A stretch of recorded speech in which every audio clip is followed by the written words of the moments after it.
During my engagement, a woman walked in and handed me an envelope. Before I could react, she was gone. I opened it, and my heart shattered. My fiancée ran toward me. When she saw what was inside, tears filled her eyes. I didn't say a word and walked away. That night, her friends texted me, "What have you done?" My name is Connor, and I'm a 31-year-old civil engineer. I design bridges and infrastructure for a mid-sized firm in Pennsylvania. The work pays well, and I've been proud of what I've built, both professionally and personally. Or at least, I thought I was. 3 months ago, I proposed to Lauren. We'd been together for 4 years. She was a marketing coordinator at a tech startup, brilliant with people, always knew what to say. Everyone loved her. I loved her. The proposal was at her favorite lakeside park on a Sunday evening in late September. I rented a small boat, had a photographer hiding in the trees, and when the sun hit that perfect golden angle, I got down on one knee. She cried. I cried. Her mother cried when we told her later that night. It felt perfect. Like everything I'd worked for was finally coming together. We set the engagement party for early December at a boutique event space downtown. Lauren handled most of the planning. She was good at that stuff. Spreadsheets, vendor calls, seating charts. I helped where I could. Guest list, catering choices, the bar selection. We invited about 70 people. Friends from college, co-workers, family. It was supposed to be the beginning of everything. The party was on a Saturday night.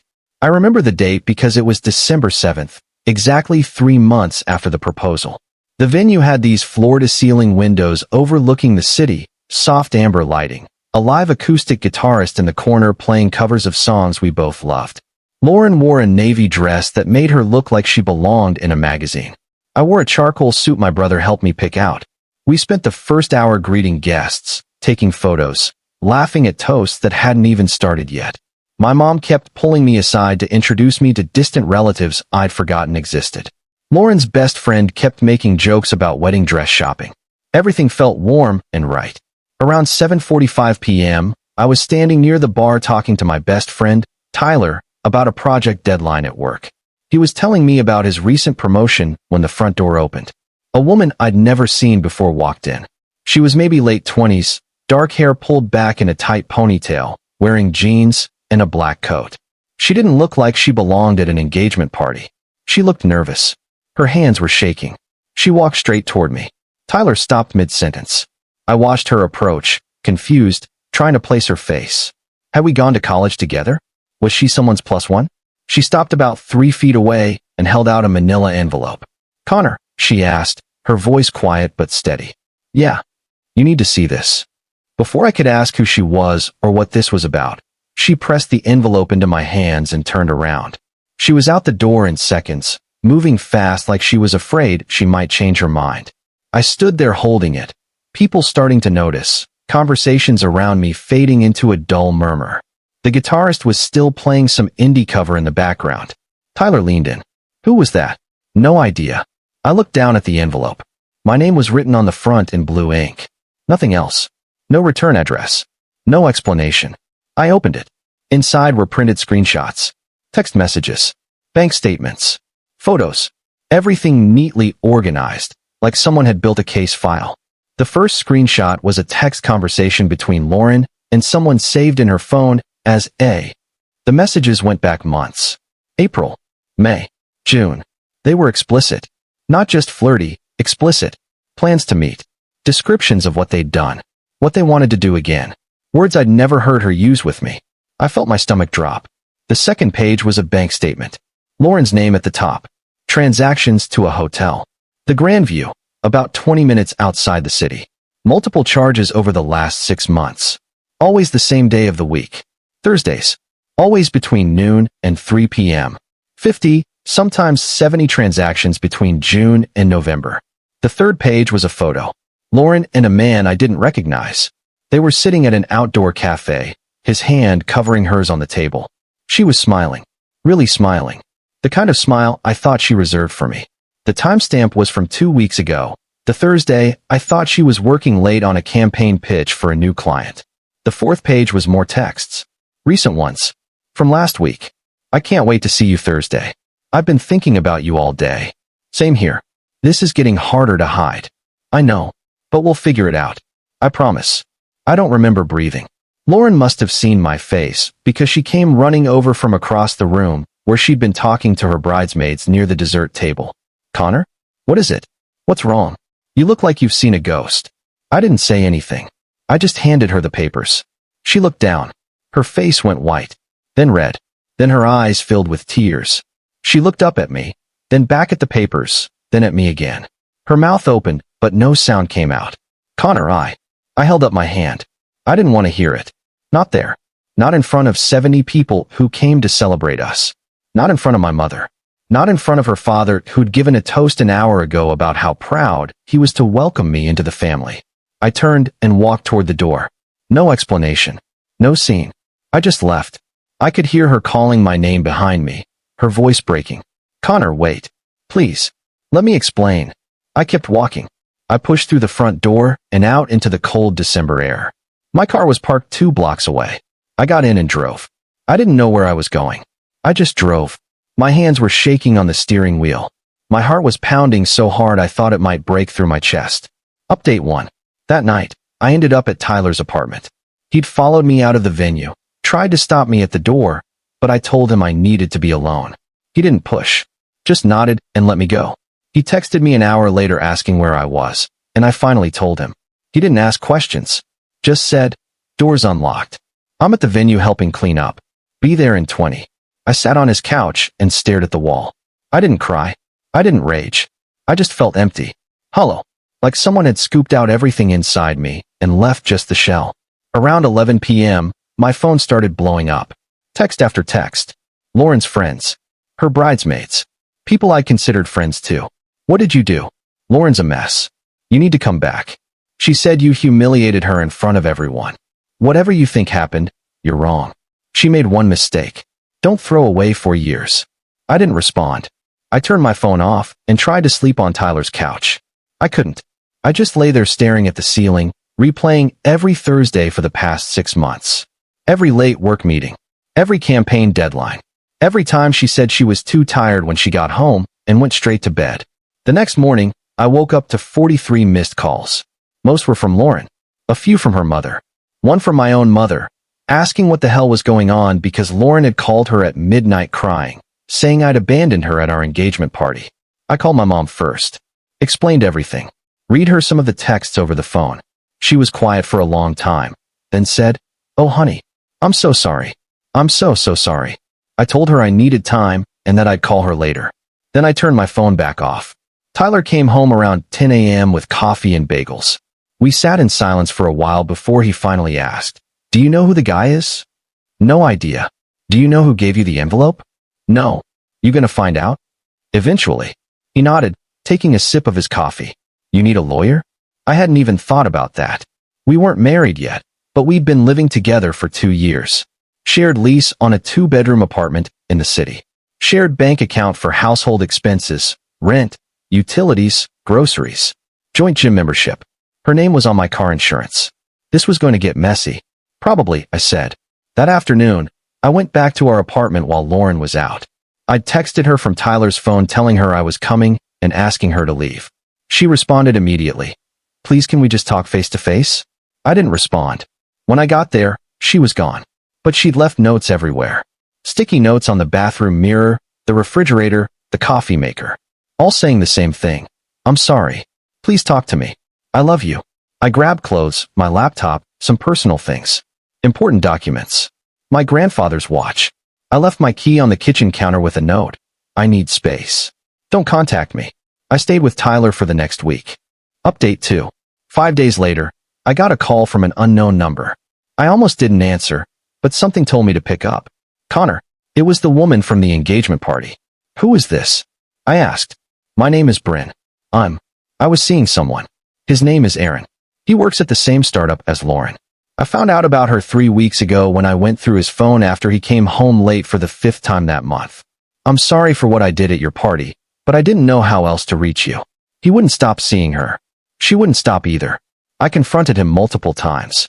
He kept saying it was over, but it never was. "I thought you deserved to know." I sat down on Tyler's couch. My head was spinning. "They work together?" "Yeah. He's the creative director. They've been seeing each other since June. Maybe longer. I don't know." I only found the messages in November, but the texts go back further. I took screenshots of everything before he could delete them. June. We got engaged in September. She'd been cheating on me before I even proposed. Before I spent 3 weeks planning the perfect proposal. Before I asked her father for his blessing. Why didn't you just call me? I asked. I didn't have your number. I found your name through Lauren's Instagram. I saw the engagement party invitation she posted 3 weeks ago. I thought if I tried to contact you privately, she'd intercept it or convince you I was lying. These things, people don't always believe the messenger. I panicked. I thought if I gave you proof in person, in public, you'd have to face it. I'm really sorry. I know it was probably humiliating. I didn't know what to say. Thank you. I finally managed. For telling me. I broke up with him, she said quietly. That night, after I left your party, I went straight to his apartment. He was getting ready for bed like nothing had happened. I showed him the engagement party photo from Instagram and told him I knew he was there with her. He admitted everything, said it didn't mean anything, that he loved me, that she was just convenient. But I couldn't stay. I'm sorry, I said. Me too. We hung up. I sat there for a long time. Then I called Lauren. She picked up on the first ring. Connor, please, let me explain. Aaron, I said. Creative director. Since June. Silence. Long, heavy silence. How long have you known? She whispered. Does it matter? Connor, I made a mistake. It was stupid. It didn't mean anything. I love you. I want to marry you. I want the life we planned. I laughed. It came out bitter and sharp, nothing like how I usually sound. You were sleeping with him while I was planning our future. I know. I'm so sorry. It's over. I ended it 2 days ago. I swear. Please, can we just talk? In person? I'll answer any question you have. I'll do anything. No. Connor. I'm done, Lauren. We're done. You don't mean that. I do. For years, Connor. For years. You're just going to throw that away. I didn't throw it away. You did. Every Thursday for 6 months. She started crying. It was a mistake. One mistake. Everyone makes mistakes. It wasn't one mistake. It was dozens. Hundreds. Every time you lied about where you were. Every time you texted him. Every time you came home and kissed me like nothing was wrong. I'm sorry, she sobbed. I'm so sorry. So am I. I hung up. 2 days later, I got a text from her mother. You're making a mistake. She loves you. Don't throw away 4 years over one bad choice. People can change. She's devastated. Her father and I raised her better than this, and she knows it. Give her a chance to make it right. I blocked her number. Then I blocked Lauren's number too. Update 3. In mid-December, I hired a lawyer. We weren't married, but the lease and the shared account complicated things. My lawyer, a woman in her 50s named Patricia who came highly recommended, advised me to close the joint account and move my portion to a separate one immediately. I did. Lauren called me 17 times that day from a different number. I didn't answer. I blocked that one too. Patricia also advised me to document everything.